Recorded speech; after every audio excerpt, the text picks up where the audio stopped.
Si Cardo, nagtatrabaho sa isang universidad ng Manila at isang aktivista. Ako si Clara, isang estudyante sa PUP at isang aktivista. Kailan at paano mo naging aktivista? Naging aktivista ako, actually last year lang. Kasi aware naman siguro tayo na sa bawat classroom may mga aktivista pumapasok, nagdi-discuss ng mga isyong panlipunan. At syempre, nung may aktivistang pumasok sa classroom namin, nakinig ako at nahikayat ako na dun sa dinidiscuss niya na parang, uy, interesado to ah. Kasi syempre bilang estudyante, kailangan hindi lang tayo nakukulong sa apat na sulok ng kwarto, kundi lumalabas din tayo at nagkakaroon ng mga pag-aaral na hindi lang nasa loob ng isang kwarto. So I started becoming an activist when I was in second year at college in the University of the Philippines, Diliman. So back then I was studying broadcast communication in the College of Mass Communication in UP.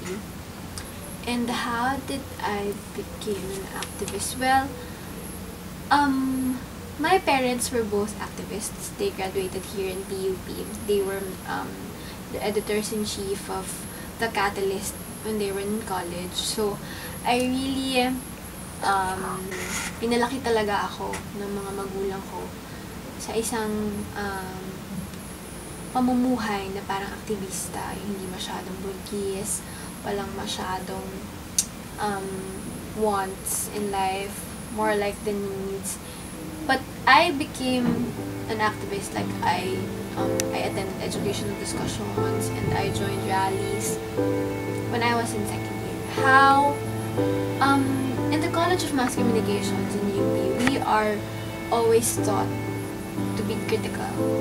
So, lahat ng klase namin sa UP, nag-aaral kami ng mga teorya, nagde-debunk ng mga shows, media context, etc. At hindi naman mafo-force, pero marirealize man at the end of the day, there's no right way but being left.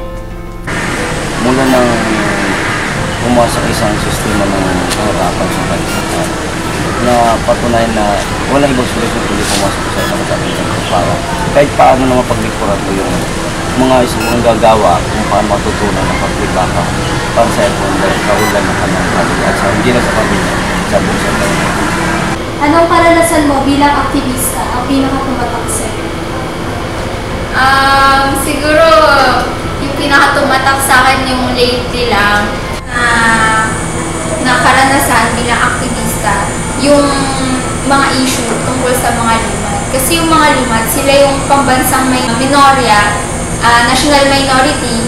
Tapos, naglakbay sila dito sa Maynila para magkaroon ng panawagan dahil sa nangyayari sa lugar nila. Kung saan nga, minimilitarisa yung lugar nila. At kapag kumbaga kasi parang pinapalaya sila dun sa lugar nila.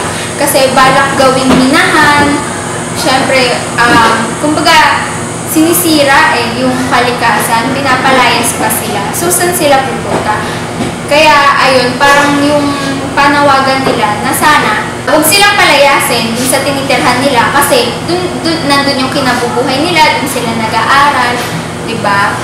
So, parang nung nagpunta sila dito, ayun, nakisalamuha ako sa kanila. Tapos, mas yun yung pinaka-tumatak na karanasan sa akin. Dahil, syempre, dito naman sa lungsod, hindi naman natin nararanasan yung gano'n, di ba? Na hindi naman tayo pinapalayas. Dahil, syempre, may sarili tayong eskwelahan, may sarili tayong pamumuhay dito. Kaya, mas gano'n.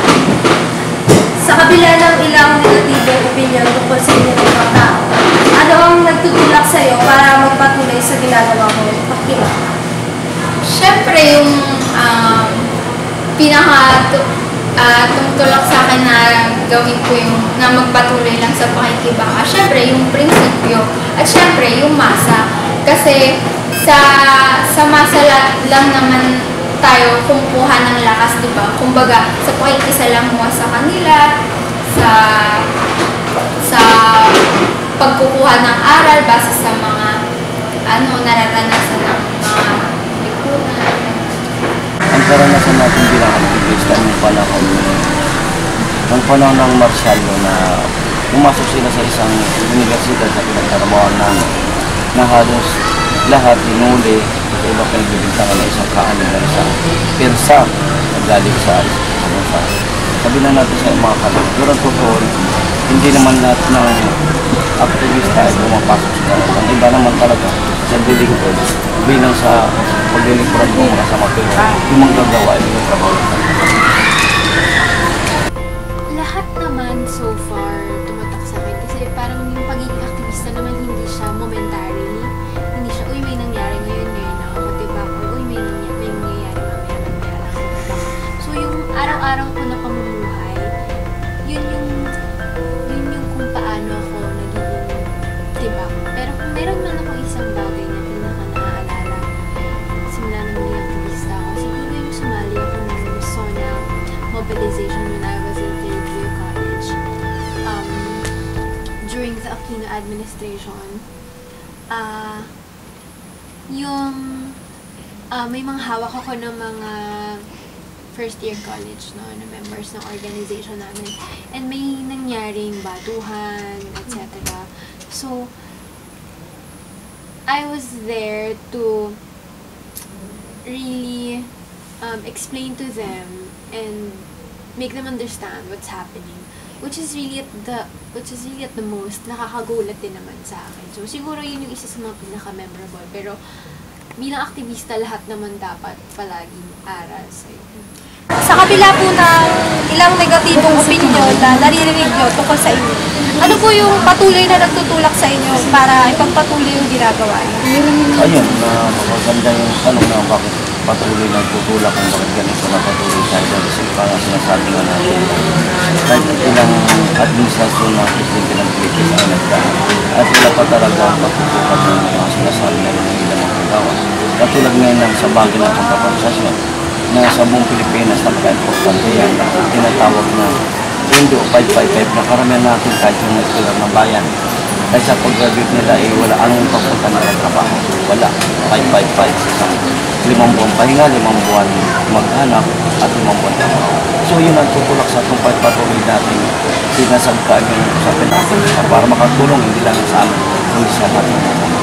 Well, maybe the current situation of the Philippines, hanggat hindi patuloy na lumalaya yung bansa natin, o hanggat hindi patuloy na umuulag yung kasalukuyang sistema na meron tayo, hindi tayo tituloy.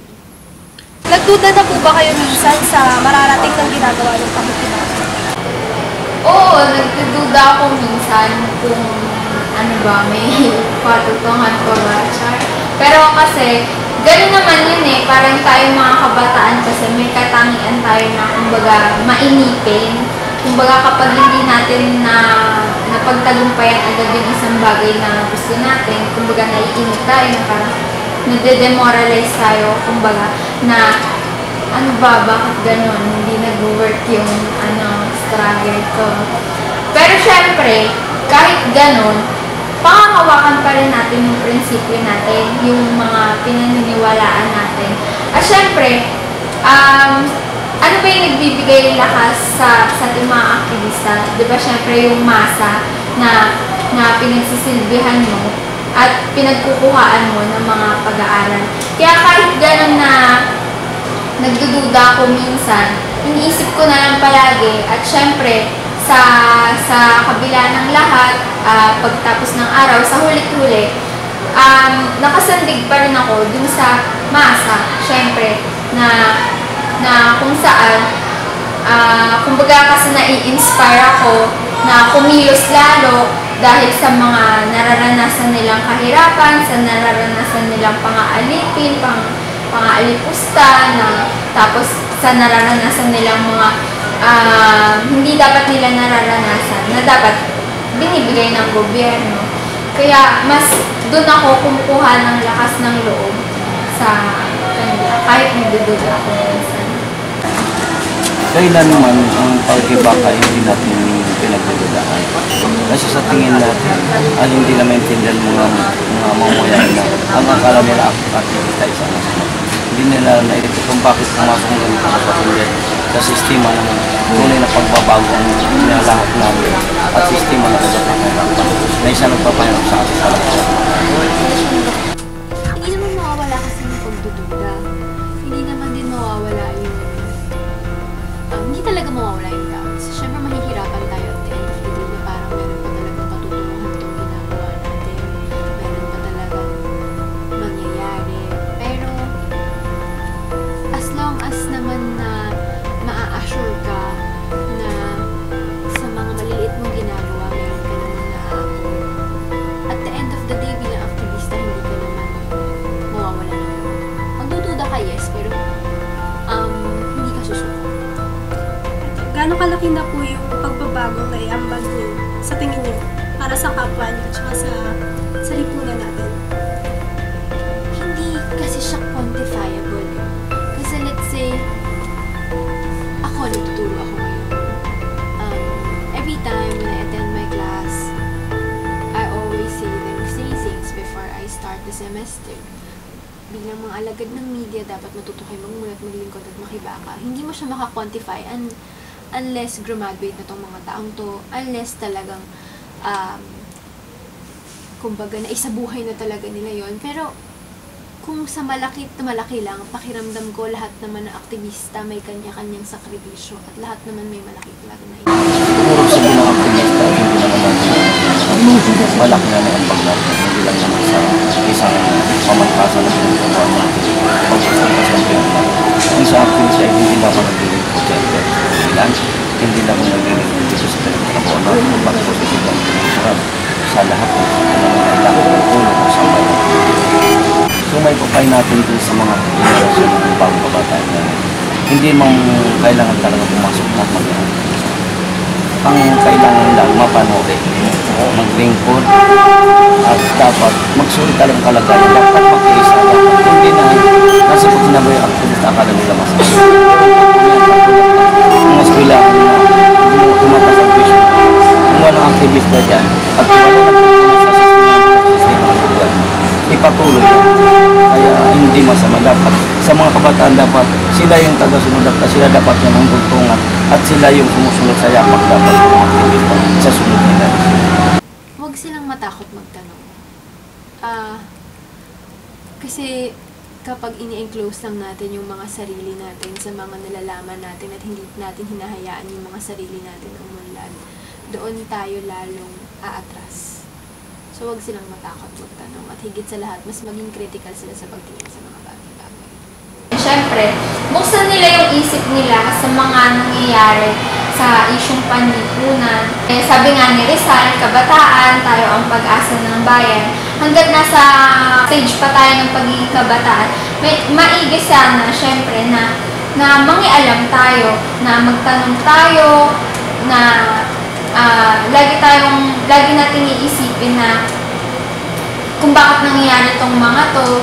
Siyempre, maigit talaga na mangialam tayo at huwag tayong maniniwala din sa mga sinasabi ng iba na bata-bata mo pa, ganyan, wala ka pang alam, tapos hindi mo na yung pag-aaral mo.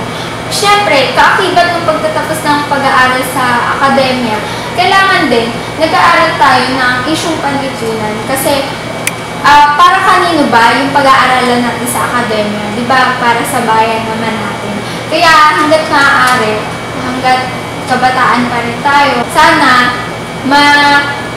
mamulat tayo sa mga nangyayari, maorganisa tayo, at syempre, kumilos tayo sa mga isyong panlipunan na yun. Kaya, ang may upaya ko lang din, kumausap tayo ng mga tao, makisalamuha tayo sa mga iba't ibang sektor ng lipunan, gano'n.